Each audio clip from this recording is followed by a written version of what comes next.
औज़ुबिल्लाहिमिनश्शैतानिर्रजीम बिस्मिल्लाहिर्रहमानिर्रहीम। तमाम दोस्तों को मैं अपने चैनल पर एक बार फिर खुशामदीद कहता हूँ।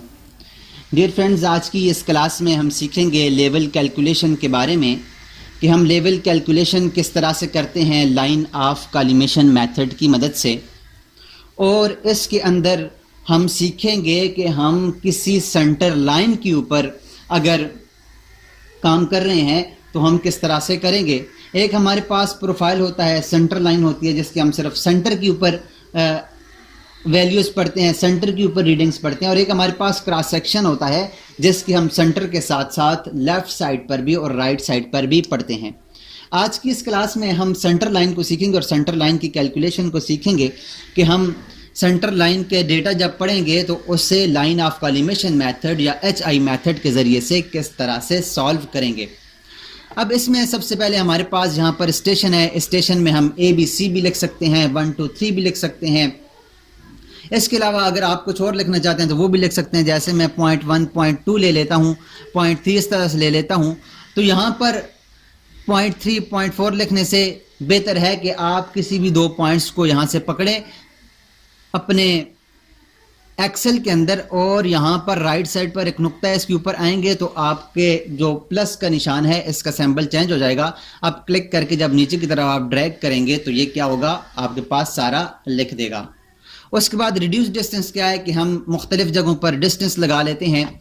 जैसे मिसाल के तौर पर हम यहाँ से रोड बना रहे हैं, इस तरह से एक रोड बना रहे हैं और इस रोड के ऊपर हमने इसकी पहले सेंटर लाइन पढ़नी है। तो सेंटर लाइन के लिए क्या होता है कि हम इसकी सेंटर लाइन पढ़ने के लिए क्या करते हैं, यहाँ पर इसकी सेंटर लाइन पर पैमाइश करके अपने निशानात लगा लेते हैं कि हमारे पास कितने कितने डिस्टेंस पर हमने पढ़ना है, जो कि तकरीबन स्टैंडर्ड हमारे पास ये 25-25 मीटर होता है। तो हम यहाँ पर इसके ऊपर निशान लगाने के बाद इसके ऊपर इस तरह से लिख देते हैं। जैसे मैं इसको लिख देता हूँ 0 + 0 0 0, उसके बाद 0 + 0 50, या ये हमारे पास हो जाएगा 25।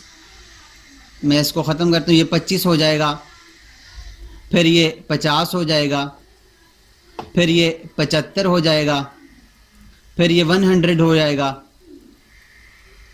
और उसके बाद ये 125 हो जाएगा। तो इस तरह से हम इसके ऊपर निशानात लगाते हैं।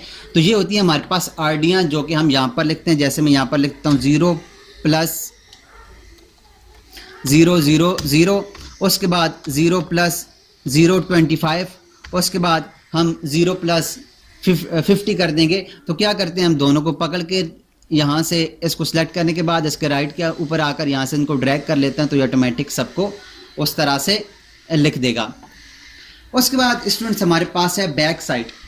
बैक साइड क्या है कि जब भी हम काम शुरू करते हैं तो काम शुरू करने से पहले हमारे पास एक पहले से BM मौजूद होता है जिसको हम परमानेंट पॉइंट भी कहते हैं। ये हमारे पास BM परमानेंट भी हो सकता है और ये हमारे पास टेम्परेरी भी हो सकता है। अगर हमारे पास BM ना दिया हो तो हम इसकी वैल्यू को 100 कंसिडर कर लेते हैं। तो हम सबसे पहले जो वैल्यू पढ़ते हैं वो हम पढ़ते हैं BM के ऊपर। जैसे ही हमारे पास लेवल मशीन है, लेवल मशीन, तो यहाँ पर हम सबसे पहले अपने BM के ऊपर स्टाफ रखेंगे और स्टाफ रखने के बाद इसके ऊपर जो पहली वैल्यू पढ़ेंगे वो हमारे पास बैक साइड वैल्यू होगी। मशीन को लगाने के बाद ली जाने वाली पहली रीडिंग जो हम BM के ऊपर पढ़ते हैं, चाहे वो टेम्परेरी BM हो या परमानेंट BM हो। टेम्परेरी BM आप काम के दौरान यहाँ कहीं पर भी अपने रोड के एरिया के ऊपर भी लगा सकते हैं, या परमानेंट जो BM है आपका वो साइड के ऊपर हो सकता है। तो आप यहाँ पर वैल्यू पढ़ते हैं। मिसाल के तौर पर आपने वैल्यू पढ़ी है तो यहाँ पर हम इसको लिख देंगे मिसाल के तौर पर 1.25। ये मैंने अगर आप देखें तो 0 + 0 0 से ऊपर लिखा है। वजह क्या है कि हमने ये 0 + 0 0 के ऊपर पढ़ा नहीं है बल्कि एक साइड के ऊपर पढ़ा है, इसलिए यहाँ पर हमने इसको साइड के ऊपर लिखा है।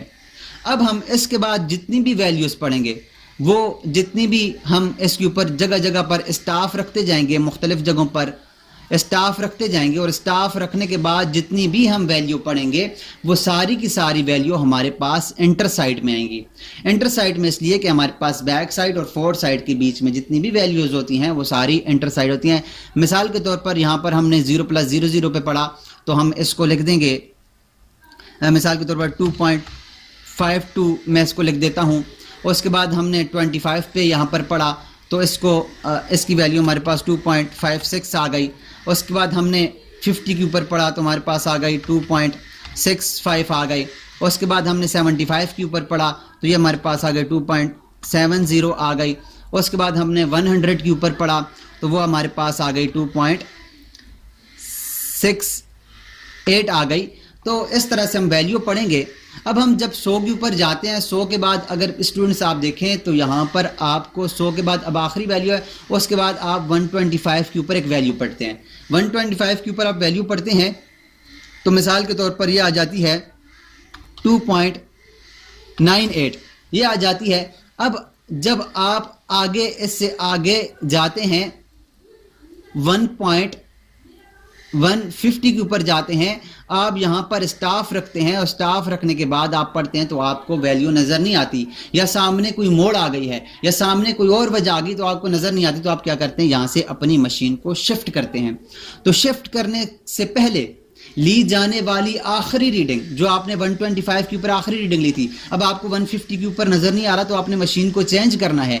तो 125 के ऊपर जो आपने वैल्यू पढ़ी है वो आपके पास ये लास्ट वैल्यू है।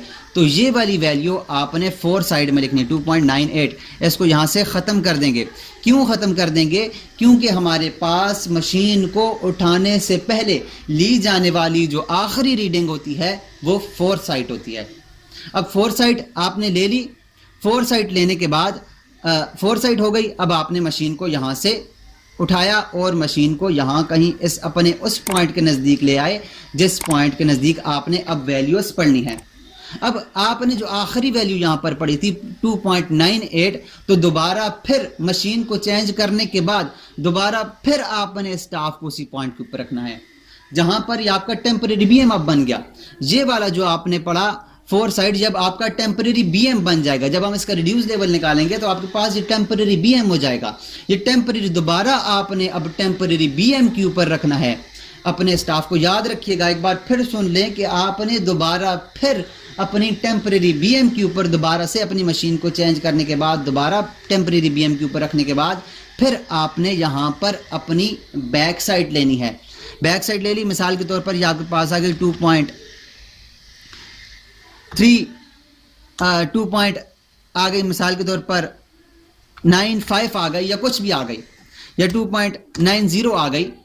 अब उसके बाद इससे आगे आप जितनी भी वैल्यूज पढ़ेंगे 150 के बाद अब जितनी वैल्यू पढ़ेंगे 150 के आगे जितनी भी वैल्यूज आएंगी वो सारी की सारी वैल्यूज 25 के बाद 150 के ऊपर, फिर 150 के बाद 175 के ऊपर, फिर उसके बाद 200 के ऊपर जितनी भी वैल्यूज आएंगी वो सारी की सारी आप यहाँ पर लिखेंगे। मिसाल के तौर पर हमने 150 के ऊपर एक वैल्यू पढ़ी जो कि हमारे पास आ गई, मिसाल के तौर पर 2.95 आ गया, उसके बाद 2.97 आ गया और उसके बाद हमारे पास 2.93 आ गया या कुछ भी आ गया, 200 तक हम चले गए। तो इस तरह से हम अपनी वैल्यू लिखते रहेंगे। अब फिर इसके बाद अगर हमें नज़र नहीं आता तो हम आखिरी वैल्यू को अपनी 4 साइड में लिखकर इसको पढ़ लेंगे। पढ़ने के बाद स्टूडेंट्स हम इस तरह से हर वैल्यूज़ को लिखते हैं। लिखने के बाद अब आ गया है इसका जो तरीका है कि हम इसके रिड्यूस लेवल किस तरह से निकालेंगे। तो रिड्यूस लेवल निकालने के लिए क्या तरीका है कि हमारे पास जो बीएम होता है, बीएम में सबसे पहले हम हाइट ऑफ इंस्ट्रूमेंट निकालते हैं। तो बीएम की वैल्यू में हमेशा बैक साइड को जमा किया जाता है। क्यों? कि हमारे पास एक रिड्यूस लेवल है, सतह समंदर से एक रिड्यूस लेवल हमारे पास मौजूद है, लेकिन अब हमने निकालना है कि हमारे पास मशीन कितनी ऊंची पड़ी हुई है। तो हमने जब बैक साइड के ऊपर अपने स्टाफ को रखा था तो हमारे पास जो मशीन थी वो 1.25 मीटर ऊंची थी। तो इन दोनों को जब हम जमा करेंगे तो हमारे पास हाइट ऑफ इंस्ट्रूमेंट कहाँ से आ जाएगी? सतह समंदर से आ जाएगी। सतह समंदर से हमारे पास इस वक्त मशीन कितनी ऊंची पड़ी हुई है, तो उसके लिए हम 100 में 1.25 को प्लस करेंगे तो ये आ जाएगा 101.25। तो ये हमारे पास हाइट ऑफ इंस्ट्रूमेंट आ जाएगी। अब स्टूडेंट्स हमने हाइट ऑफ इंस्ट्रूमेंट से तमाम वैल्यूज़ को मनफी करना है, तो हमारे पास रिड्यूस लेवल आते जाएंगे। हाइट ऑफ इंस्ट्रूमेंट से इंटरसाइड के इस वैल्यू को मनफी करेंगे, हाइट ऑफ इंस्ट्रूमेंट से इसको मनफी करेंगे, एच आई से इसको मनफी करेंगे, एच आई को इससे मनफी करेंगे, एच आई को इससे मनफी करेंगे, एच आई को इससे मनफी करेंगे, इससे मनफी करते जाएंगे तो हमारे पास रिड्यूस लेवल आते जाएंगे। उसके लिए मैं क्या करता हूँ, यहाँ से मैं कैलकुलेटर को ओपन कर लेता हूँ। कैलकुलेटर को ओपन कर लेते हैं और कैलकुलेटर को ओपन करने के बाद मैं यहाँ से इसके ऊपर लिखता हूँ, इसको हम यहाँ से चेंज कर लेते हैं। मैं यहाँ पर इसको इधर रख लेता हूँ और रखने के बाद ये इधर रख लेते हैं, उसके बाद में चेंज कर लेंगे। अब 1 पॉइंट इसको मैं ख़त्म करता हूँ, तो ये हमारे पास 101.25 माइनस ये हमारे पास जो इंटरसाइड है 2.52 करेंगे तो हमारे पास ये आ जाएगा 98.73। तो इसको हम यहाँ पर लिख देंगे 98.73। उसके बाद फिर हम क्या करेंगे, हम इस वैल्यू को मनफी करेंगे। इसको ख़त्म करने के बाद फिर करेंगे 101.25 माइनस ये हमारे पास आ जाएगा 2.56। करने के बाद जब ये दबाएंगे तो अब हमारे पास इधर की वैल्यू आ जाएगी 98.69। तो यहाँ पर ये आ जाएगा 98.69। उसके बाद सेम इसी तरह हम इसको माइनस करेंगे, जो हमारे पास इसको ख़त्म किया। ख़त्म करने के बाद फिर 101.25 माइनस 2.65 करेंगे तो इसको इक्वल करेंगे तो ये हमारे पास आ जाएगा 98.60। तो ये हमारे पास आ जाएगा 98.60। उसके बाद फिर हम क्या करेंगे, यहाँ से इसको ख़त्म करने के बाद दोबारा से हमारे पास जो वैल्यू है 101.25 माइनस ये हमारे पास आ जाएगा 2.7। तो इसको इक्वल करेंगे तो ये आ जाएगा 98.55।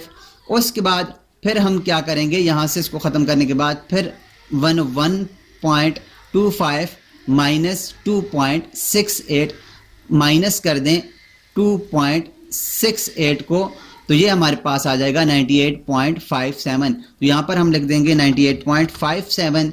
और उसके बाद फिर हम 4 साइड को भी माइनस करेंगे।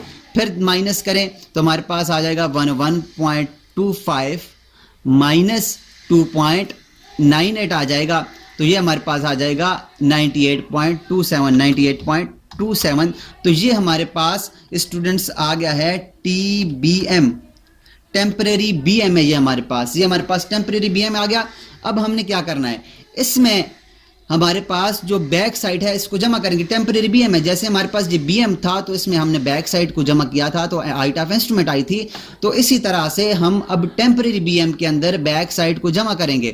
तो टेम्परेरी BM के अंदर हम बैक साइड को जमा करते हैं, जैसे हमारे पास है 98.27 प्लस इसको कर दें प्लस ये आ जाएगा 2.90 आ जाएगा। तो ये हमारे पास 11.17 है, तो ये आ जाएगा 101.17। अब हमारे पास एक नई हाइट ऑफ इंस्ट्रूमेंट बन गई। अब 101.17 में से मनफी करेंगे 2.95 को माइनस 2.95 को माइनस करेंगे तो हमारे पास जो हाइट ऑफ जो हमारे पास रिड्यूस लेवल आएगा वो आएगा 98. ये इधर लिखेंगे 98.22। उसके बाद फिर हम 101.17 माइनस 2.97 करेंगे। 2.17 इसको कर देंगे 2.97 कर देंगे तो हमारे पास आ जाएगा 98.20। उसके बाद ये हमारे पास अगली वैल्यू है उसको हम माइनस कर देंगे 101.17 माइनस 2.93। इक्वल दबाएंगे तो ये आ जाएगा हमारे पास 98.24 98.24। तो स्टूडेंट्स इस तरह से हम अपनी जितनी भी कैलकुलेशन है वो इस तरह से करते हैं अपनी लाइन ऑफ कॉलिमेशन मेथड के अंदर। तरीका एक बार फिर सुन लें कि हाइट ऑफ इंस्ट्रूमेंट मालूम करने के लिए रिड्यूस लेवल में अपनी बैक साइड को जमा करेंगे तो हमारे पास हाइट ऑफ इंस्ट्रूमेंट आ जाएगा। अब हाइट ऑफ इंस्ट्रूमेंट से तमाम इंटर साइड्स को माइनस करेंगे तो रिड्यूस लेवल आएंगे, और उसके बाद अपने फोर साइड को माइनस करेंगे तो हमारे पास टेम्परेरी बीएम आ जाएगा। उसके बाद फिर टेम्परेरी बीएम के अंदर हम बैक साइड को जमा करेंगे तो हमारे पास एक दफ़ा फिर हाइट ऑफ इंस्ट्रूमेंट बन जाएगी। तो फिर हम अपने इंटर साइड को मनफी करेंगे तो हमारे पास रिड्यूस लेवल बनते जाएंगे। तो इस तरह से स्टूडेंट्स हम अपने रिड्यूस लेवल बना सकते हैं लाइन ऑफ कॉलिमेशन मेथड से। इससे नेक्स्ट क्लास में हम पढ़ेंगे कि हम अपने, ये तो हमारे पास था किसी प्रोफाइल की या किसी सेंटर लाइन की, इससे नेक्स्ट क्लास में हम पढ़ेंगे कि हम लाइन ऑफ कॉलिमेशन मेथड के अंदर अपने दूसरे तरीके को किस तरह से कर सकते हैं। जो तरीका हमारे पास क्रॉस सेक्शनिंग का होता है उसको हम किस तरह सॉल्व करते हैं। तो तब तक के लिए अपना ख्याल रखिएगा, मिलते हैं नेक्स्ट क्लास में। अल्लाह नेहगबान।